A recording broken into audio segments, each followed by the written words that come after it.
And yeah, we did it. Once again, defying all odds, technology man has safely landed the spacecraft on all of its platforms. All right, well, welcome to Creative on Purpose Live. This is a show dedicated to helping seasoned solopreneurs optimize their business so that it funds and fits around their ideal lifestyle. I'm your host, Scott Perry, your guide in the Close the Gap Accelerator. And you can learn more about that by checking the links that'll be below this broadcast later on. But I want to get right to today's guest. I'm really super excited to have her here. Eve, welcome to the broadcast. Please tell our viewers who you are, what you're up to these days, and where can people go to learn more about you and the difference you're making. Awesome. Thank you, Scott, for having me. Eve Whitaker. And what I'm up to helping entrepreneurs, businesses, solopreneurs with their marketing and kind of amplifying or using AI to amplify that, amplify, accelerate. I go back and forth. I think they're both good adjectives. And you can find me, my website and my business is VEI creative.com. And I like to explain what VEI stands for because everyone's like, what is that? And it's kind of the pillars of a lot of my frameworks: value, educate, inspire. So that's where the VEI comes from. Awesome. I did not know that. And I've known you in digital years. We practically went to kindergarten together, and I didn't know that about your brand. Well, I'm super excited to talk to you because I've been meaning to actually ask you if you've had a chance to connect with Howard Getson, but he's been a guest on the broadcast. He is a mutual friend of a friend of our mutual friend, Nick Peterson. And he has been building with AI and had a company, that works with AI for over 30 years. It's mostly in the finance kind of investment world. But we had a great conversation. This is going back at least a year, maybe a year and a half.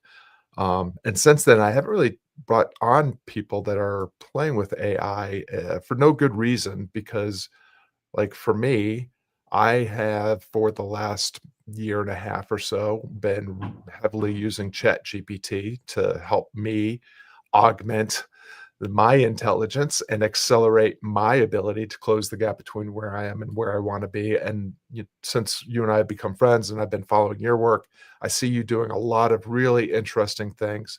So, I mean, I'd love to start. There's a lot of things I want to ask you, but I'd love to start with origin story. Like I'm pretty much know for a fact that little 9-year-old Eve didn't wake up one day and say, you know what I want to do when I grow up? I want to use AI to build a marketing agency that helps people get the word out about the difference that they're making in the world. So just curious about like how what's the trajectory? How did you collide with AI, and how did you decide to go kind of all in on leveraging AI to help you build your brand and make the difference that you're making in the world? Great question. Little 9-year-old Eve had one of those cassette that was a radio and like a tape cassette. And I would go around recording sounds and put them together. So like my content making did start when I was very young. I loved to play it back, whether it was a toilet flushing, a dog barking, my mom saying something. And I used to think that was really cool.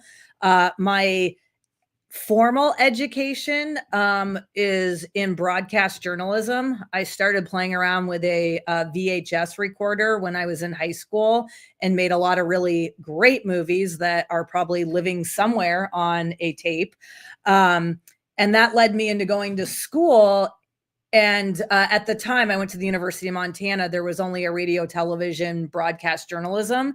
And I just knew I liked to edit and I liked to play with story.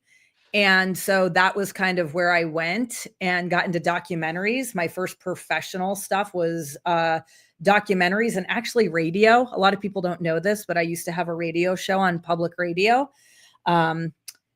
It was on 2 a.m. to 5 a.m. So that's why a lot of people don't know about it. We had a lot of bakers listening to us. But then I ended up going to school, media arts. Like I was in college right when the digital world hit. And that was also kind of the reason I decided to stay in school. It wasn't because I wanted to go get a MFA or a master's or whatever. And that's where really I figured out what I wanted to do, I guess, to a sense, because I knew I didn't want to go in news. I was never interested in that aspect of the radio television department. And luckily, I had great professors in radio television that allowed me to explore. And they were like, if you want to make a film, we'll help you, you know. So I actually got into content production, way of documentaries and short films. And I love that. And I did that. And that took me to LA. And I worked in LA for well, about a decade, physically in LA for about 6 years, and then remotely working for a film producer for another 5. And I ended up working on a show that was based, I'm in Phoenix, Arizona. And I came here in 2014 to work on a show called The List. And how that ties in is The List was, we called it infotainment, and we pretty much covered trends. And that's how I got into AI because, when like Bitcoin was becoming huge and NFTs and all this like technology, either I was doing stories on it or when I moved up, producers were doing stories on it. And I just remember, about 3.5 years ago, producers coming in and being like, you got to check this out, and showing me whether it was Midjourney or another program, AI program that was now available to us. And so when The List ended after 11 years, I worked for the show for 9 years, which I ended up being the co-executive producer and just learning a lot. And that's all in that whole time. I also was in marketing roles. So it's like, that's the content, but I always gravitated to like, how do we get more viewers? How do we get more people interested? How do we leverage social media to do that? And just kind of was always interested. That's how I met Laurel Portier, who we're both friends with. She worked on The List and now has gone on to do her $7 ad thing and all her genius stuff with Nick.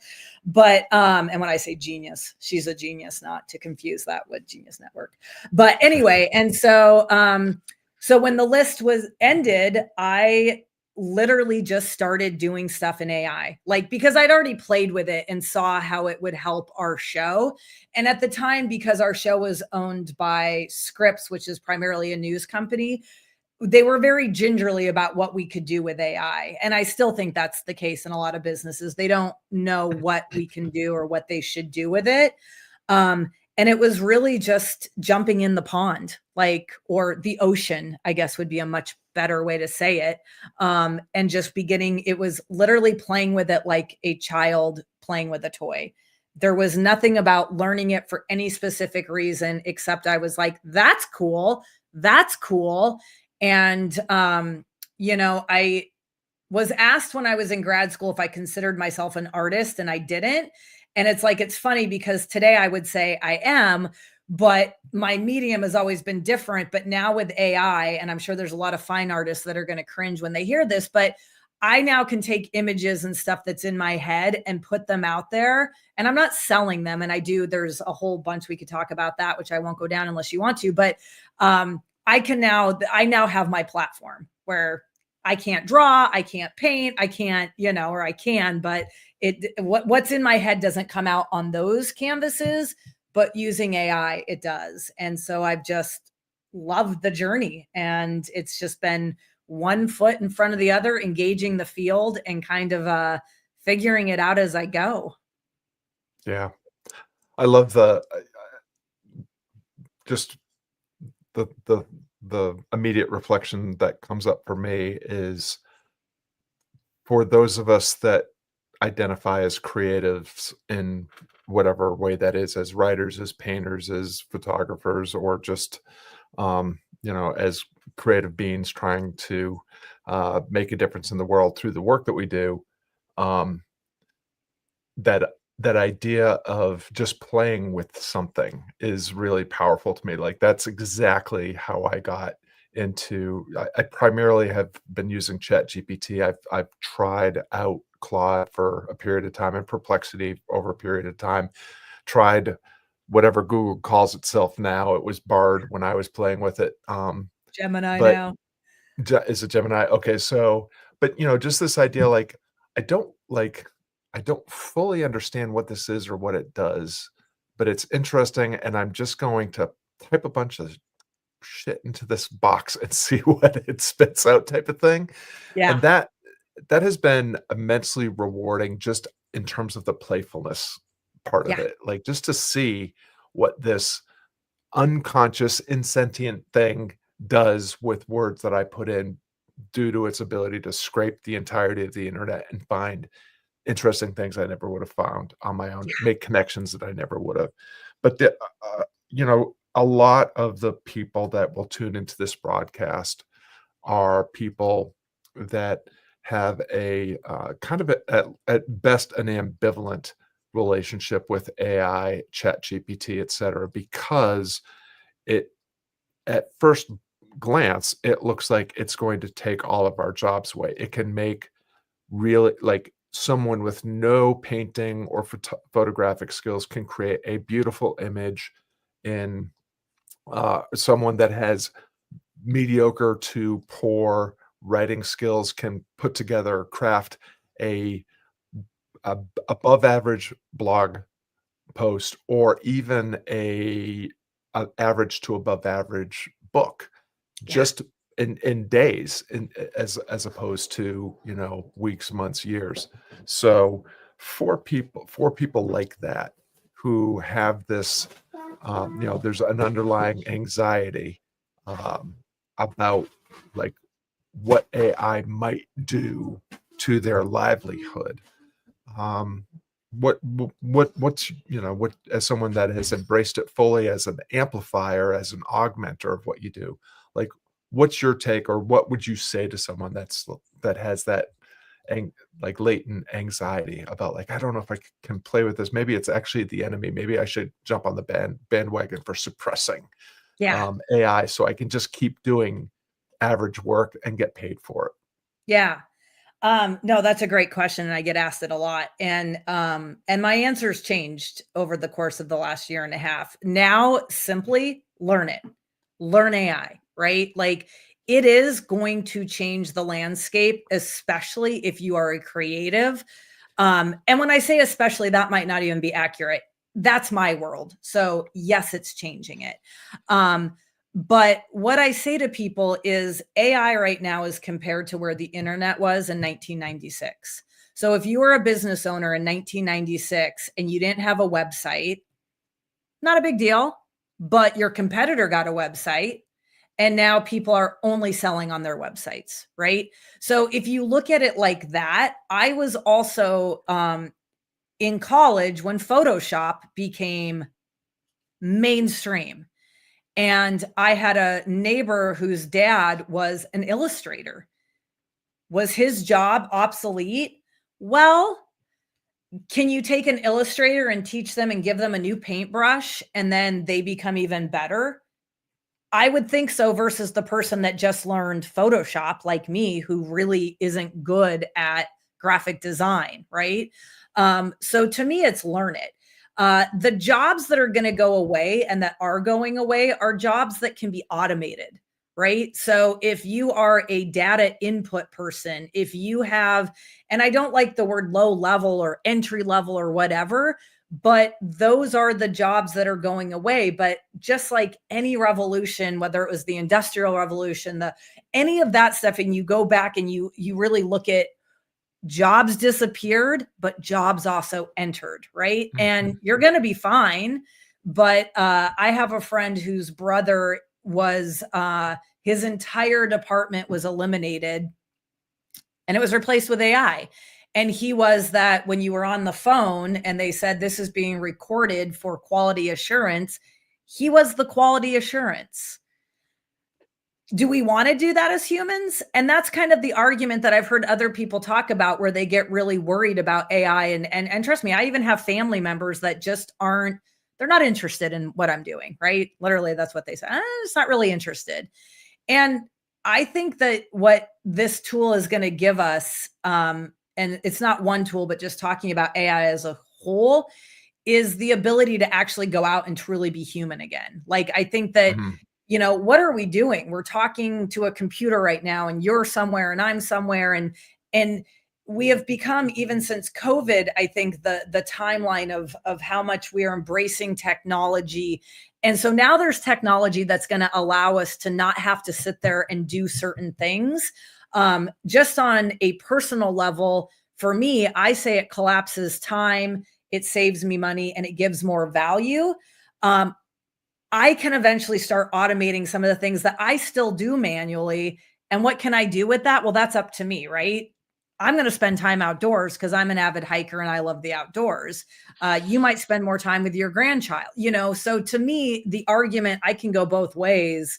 But yeah, it is going to take jobs with the artists, and not to go on and on, but I do just want to address, because I do have strong opinions about um, AI generated art and stuff like that, because I am in the world of art and I have artist friends. And when you and I talked about, you have your bear picture and I have a bear picture, but there was a famous bear 399, that died. And I had this emotional response to it. And I created something in AI and I had posted it on a Facebook group, that people were like, it looked like a watercolor painting, and people liked it. They wanted it. They were asking to buy it. And I was like, this was AI generated, and I will happily give you the file. I personally was not going to sell that. That's my choice. Doesn't mean I couldn't, or it was right, wrong, or indifferent, but that was something that I chose because someone that is a watercolor artist could do something much better. And that was kind of how I chose to deal with that. So if you do headshots, you might be out of a job, because the technology in the last 6 months, you and I could take a bunch of selfies and upload them to a program and create very professional headshots. Don't know if we need anyone to take headshots anymore. They look real. People look at some of my stuff and they literally think it's real. I'm like, no, that was created with AI. Bunch of selfies in AI. So there's the good and the bad, right? With anything, with anything. Well, I think that that last point is really interesting because the way that I have approached this is, well, I'll back up to one of your earlier points. Like, a steam shovel was an AI that took jobs away from ditch diggers.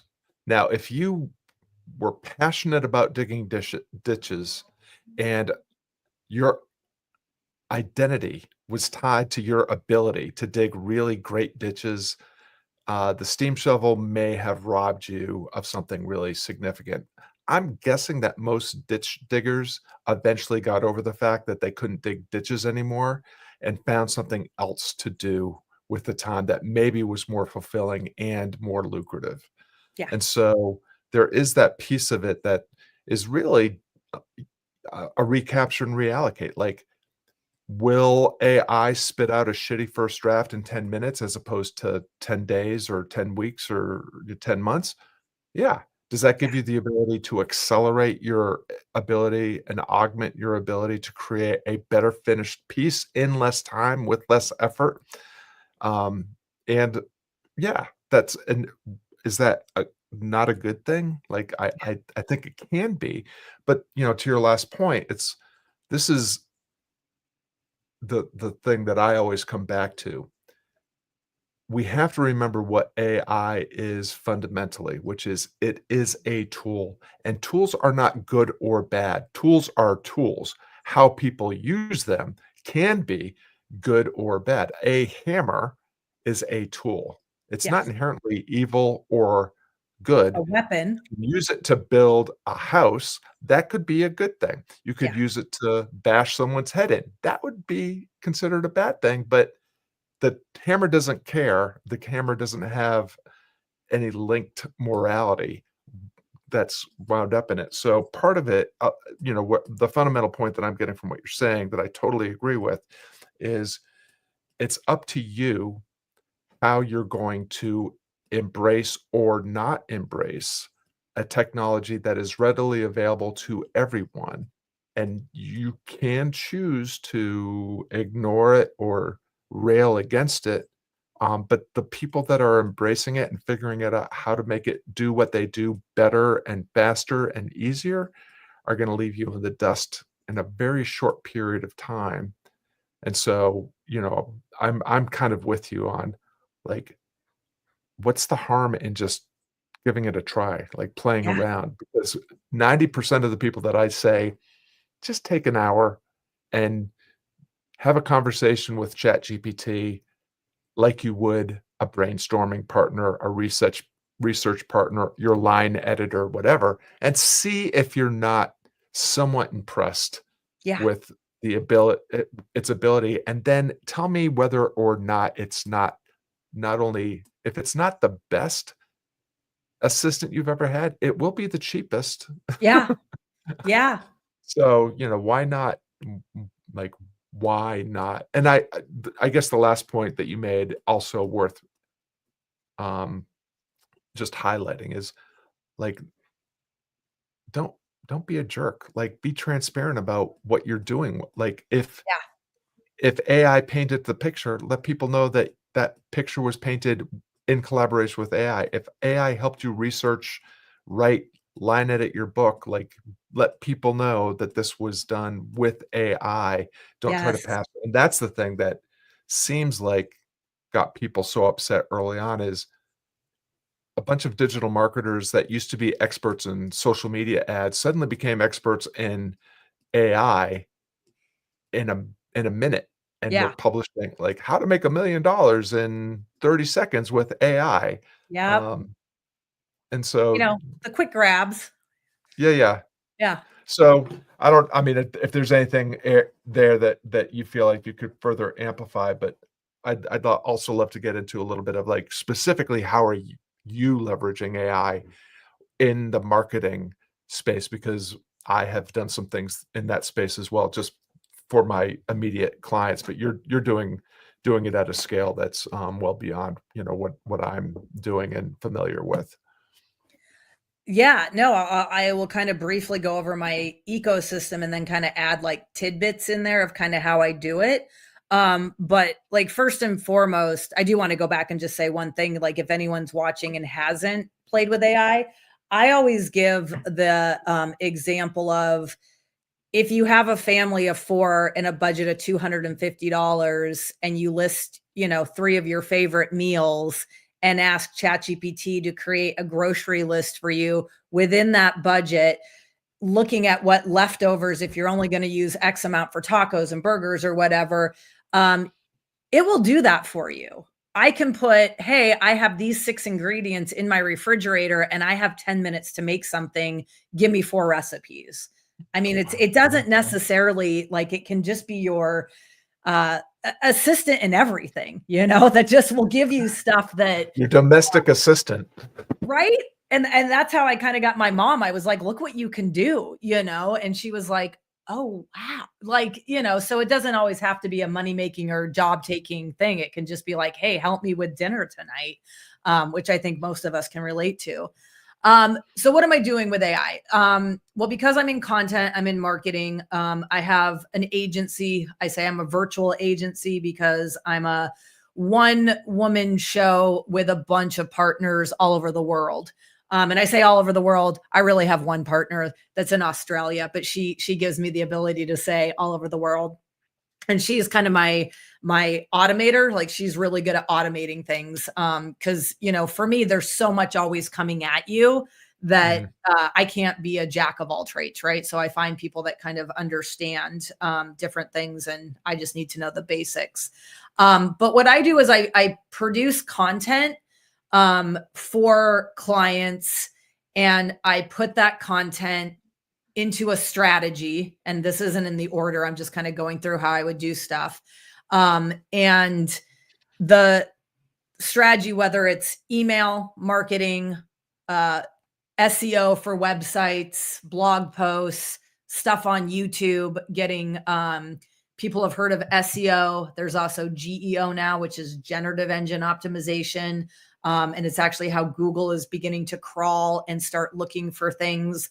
Or if you're not posting regularly on YouTube and actually utilizing like what you put in the comments and in the description, like that's all very important to find you if website and SEO is important to you.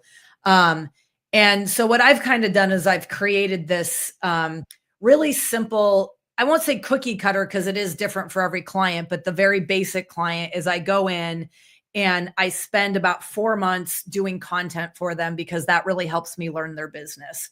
And so I will start writing blogs. How I write blogs is very different than just AI writing blogs, because a lot of what I hear is it sounds like AI. It does sound like AI if you're using AI.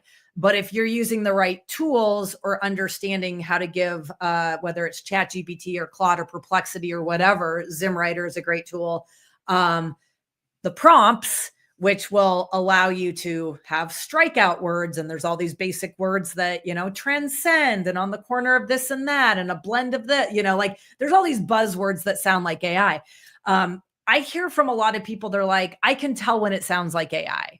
And I'm like, but what about the AI that you can't tell? And they're like, Mhm. what? I'm like, there's so much out there that's done correctly that you don't think is AI. You think but it's not. It's AI, And so you just don't know, right? So very basic AI users, or the beginning, if you don't understand um, necessarily how to prompt using ChatGPT or whatever, that's where you're going to get things that sound like AI. And you can train AI. And so what I do is I usually go in and I custom train using ChatGPT. People are calling them bots, they're calling them agents, but I create a custom GPT for each client.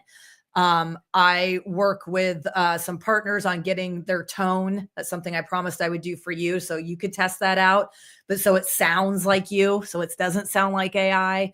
I have a list of prompts where I get to their ideal client, because just in basic marketing, this is way before AI. Like once you understand who your client is, and then you get to what are their pain points? What are they asking? A lot of people, they say, well, what do you know? What are you going to write blogs on? Like, what would you write blogs for my business? Because a lot of them have never had a blog on their website. I'm like, well, I'm going to find out what your client is asking. What is your client Googling today? Because you can look at that. And then I'm going to write blogs answering those questions. So then when they Google it tomorrow, you're going to come up.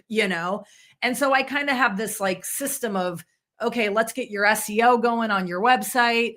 Then we repurpose. And this is just, again, a very broad, but we take the blog and then we repurpose it. And I look at, should you be on LinkedIn? Should you be on Instagram? Like, where should you be and why?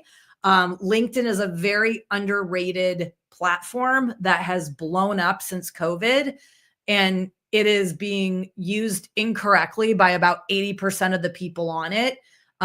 My feedback to anyone watching is you go on LinkedIn and provide value only. You don't ever ask for anything. You don't say what you do. Provide value. If you have a correct profile and you're providing value, if anyone's interested in hiring you, they know where to find you. So it's not about making a sale. It's not about jumping into people's DMs.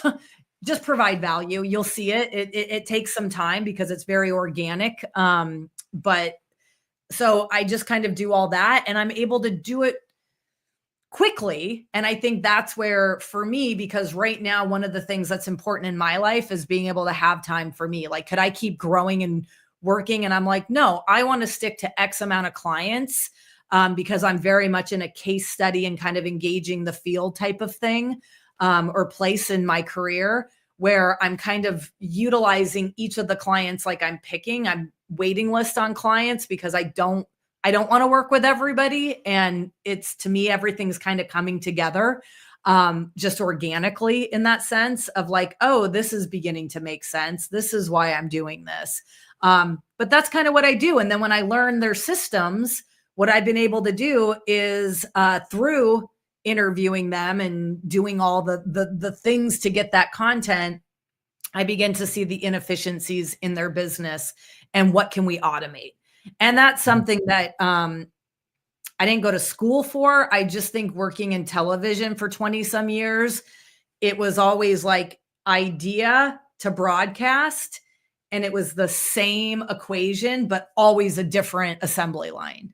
And so I learned just through doing it on so many different shows. and seeing how each show and each executive producer, showrunner had a different way to do stuff. That, oh, it all is very similar to just any kind of project management. And it's like, there's so many, I tell my clients, it's like, just like football. And I'm not even a football fan, but when someone explained it, it's a game of like inches and seconds.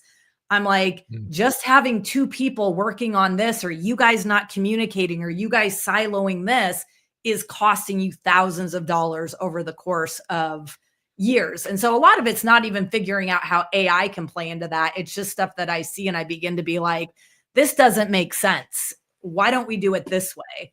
And so that's a very long answer to your No, question. no, it's great. Well, what's I have had a lot of experience using some of the tools that you built for Laurel, and that were shared by Laurel. But I know that you had a hand in creating things like the ideal customer avatar, and then building out content based on that.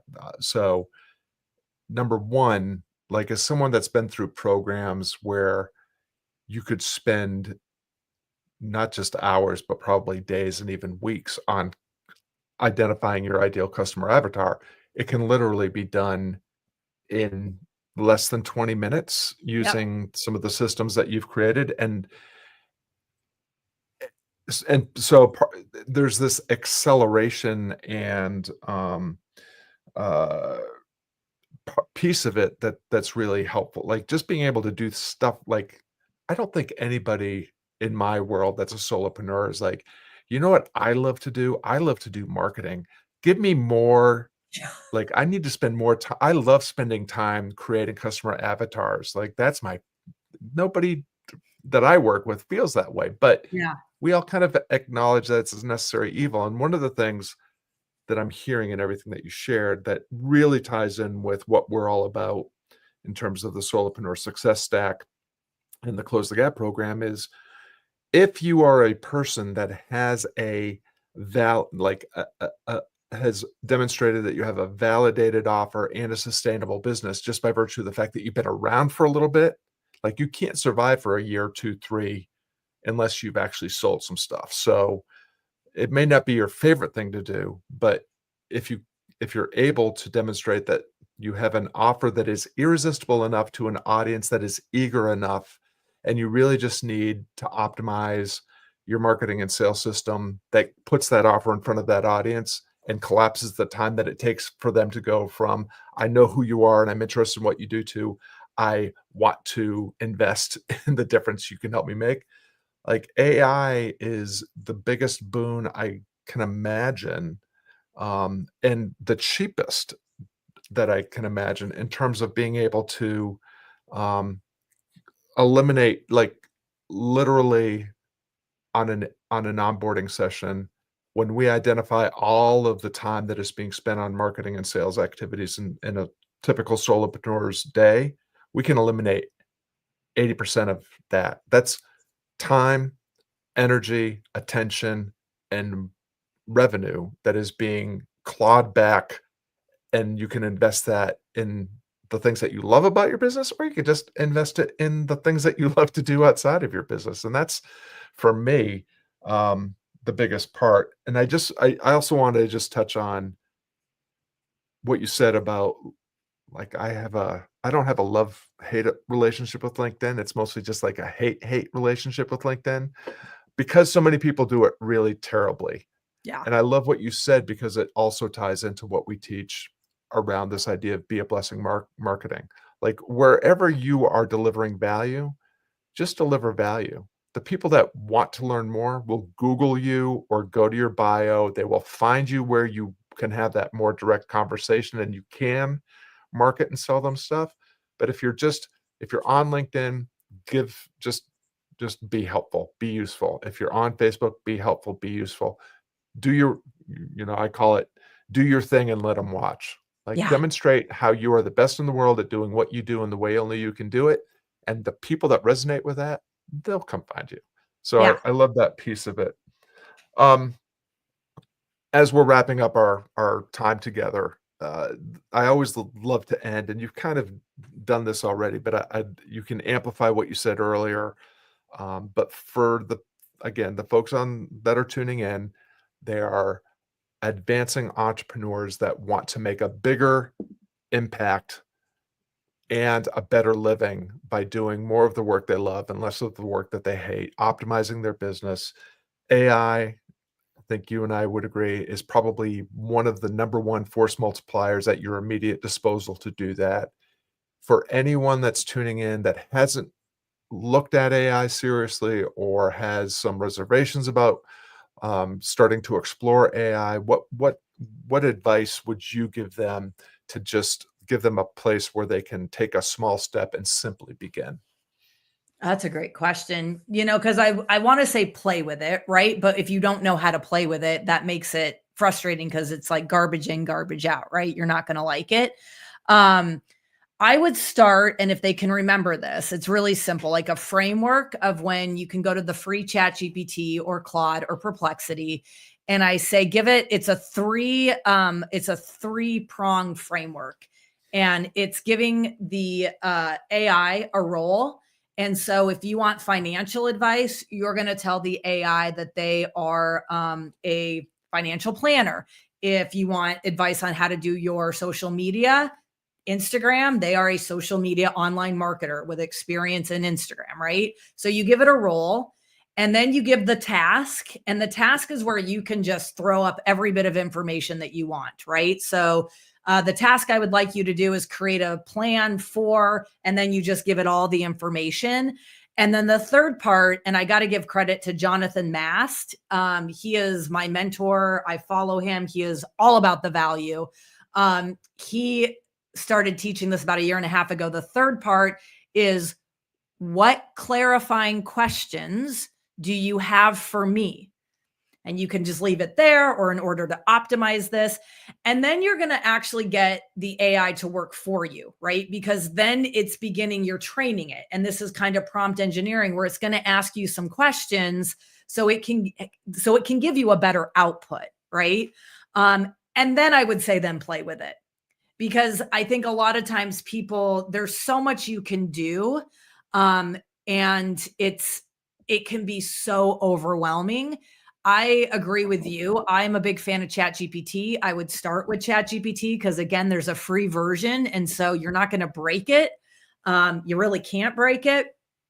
And you can just kind of start playing around with different ideas. And then, if you if you start following anyone on Instagram, or you can follow me, Eve Whitaker, I'm putting a bunch of stuff up there. The algorithm will start giving you more stuff. And then that's kind of how I did, is I just started following different people. That's how I found Jonathan. He's a great teacher. And so again, I always give him credit because I've learned so much from him. And I just go into it again with like a childlike mentality of like, I'm not going to get frustrated because I'm not trying to do anything specific. I'm just playing with it, and there's so many people out there now that can help you. And get a hold of me if you want help. I mean, I love jumping on calls like I did with you when I first, let me show you how I do this, that kind of led us to starting to do jam sessions together. So, yeah, that's how I Well, would do it. I love it. So give it a role, give it a task, and then ask it to ask you what it needs to do a better job at the task in the role that you just gave it. I think that's an excellent framework.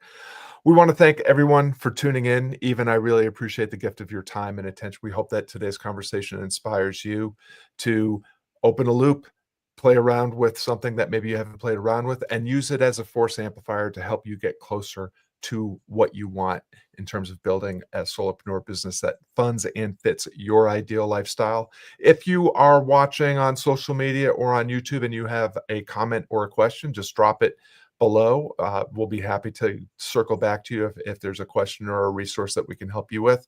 And if you're tuning in on as a podcast, go ahead and give us a rate and review. It really helps more of the right people collide with this content and get closer to what they want in terms of their life and business. And for now, we just encourage you to take the insight and inspiration that you've received from this broadcast and go out and do something with it. That's the best way that you can learn Eve said it many times, engage the field, take action, pay attention to what happens, iterate and improve as you go. Eve, thanks so much for the gift of your time, and I'll look forward to talking with you again really soon. Thank you.